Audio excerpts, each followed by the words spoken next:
Starting in 5 seconds. We have as one of the items for discussion today a problem which raises fundamental issues of law and justice. Till now, the state has looked upon an offense as a crime for which the offender must pay. Such offences, whether you call them crimes or sins, were regarded as evil and attracted as their inevitable consequence punishment. Punishment was therefore regarded as a consequence of crime and justified in itself.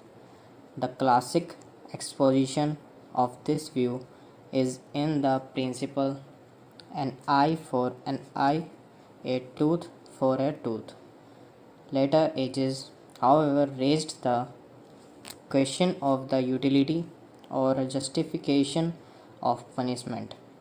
Critics arose who asked how a murdered person benefited by the slaughter of his murderer. In fact, the only result was the loss of life of two individuals instead of one.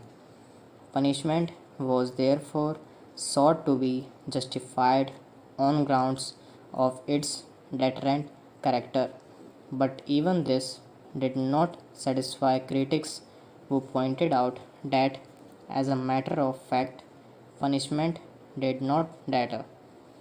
A new school of thought arose which approached the problem of punishment from the point of view of reform of the offender.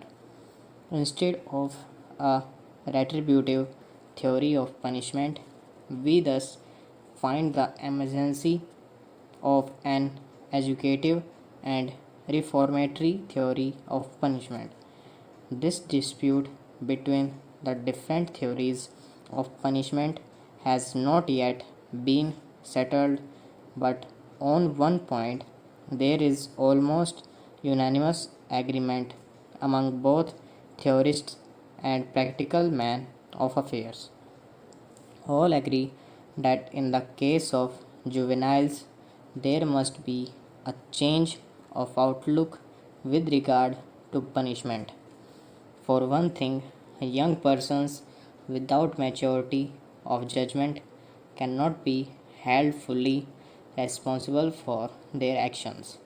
For another, experience has shown that confinement of such juveniles in jails confirms them into criminals. In fact, children who may have committed some crime through want of knowledge or on the impulse of the moment become habitual criminals if they are once sent to jail. Recognition of this fact has led many countries to provide separate establishments for juveniles. In India, we have had reformatories and houses of correction in different provinces, but it must be admitted that even these have not fully met the purpose. The provision of such reformatories or juvenile jails has no doubt separated the juvenile offenders from the confirmed criminals, but as they themselves have been miniature jails, the educative aspect has not found the emphasis. The position with regard to the care and management of juvenile delinquents is thus obviously unsatisfactory.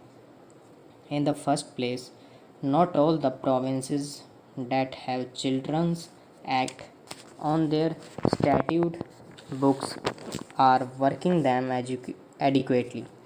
The work is chiefly confined to bigger cities, and even there it leaves much to be desired.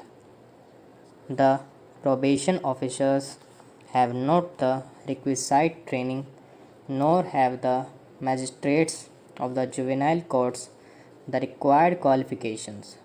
The certified schools are not working properly, and aftercare is all but non existent. A little consideration will show that in a matter like the problem of juvenile delinquency and the proper methods of dealing with it, there must be uniformity among the different provinces. It is also desirable that the practice of this country should conform as far as possible to that of other enlightened countries of the world. In the UK, the persons between the age of 8 and 17 are regarded as juveniles and are tried by special juvenile courts. Panels of magistrates are selected from justices of peace, and according to present regulations, these panels consist of 2 or 3 persons selected every 3 years. In metropolitan courts, one of the magistrate must be a woman, while outside London, this practice is observed as far as possible. The administration of the courts is under the Home Officers, but special advisory committees were set up in 1910 in order to make the attitude of the administration more progressive. In the past, punishment for the juvenile delinquents was in proportion to the gravity of the offenses, but in recent times, the trend is towards the reclamation of the future citizen rather than the punishment of an offender. The changeover from punishment to education is almost complete in the USA and in some of the European cities. In the USA, the upper age limit for juvenile delinquents is 21. Up to the age of 18, the offender is under the exclusive jurisdiction of the juvenile courts, but from 18 to 21, these courts exercise a concurrent jurisdiction with the ordinary courts.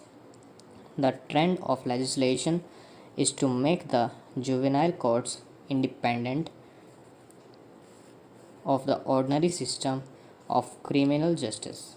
In addition to the special magistrate, the USA provides for referees to assist in the hearing and disposition of the cases. Where the delinquent is a girl, it is the practice of associate a properly qualified woman referee with the court. The USA has no advisory bodies, perhaps because social services agencies play an important part in all cases before the juvenile court as such. Stop.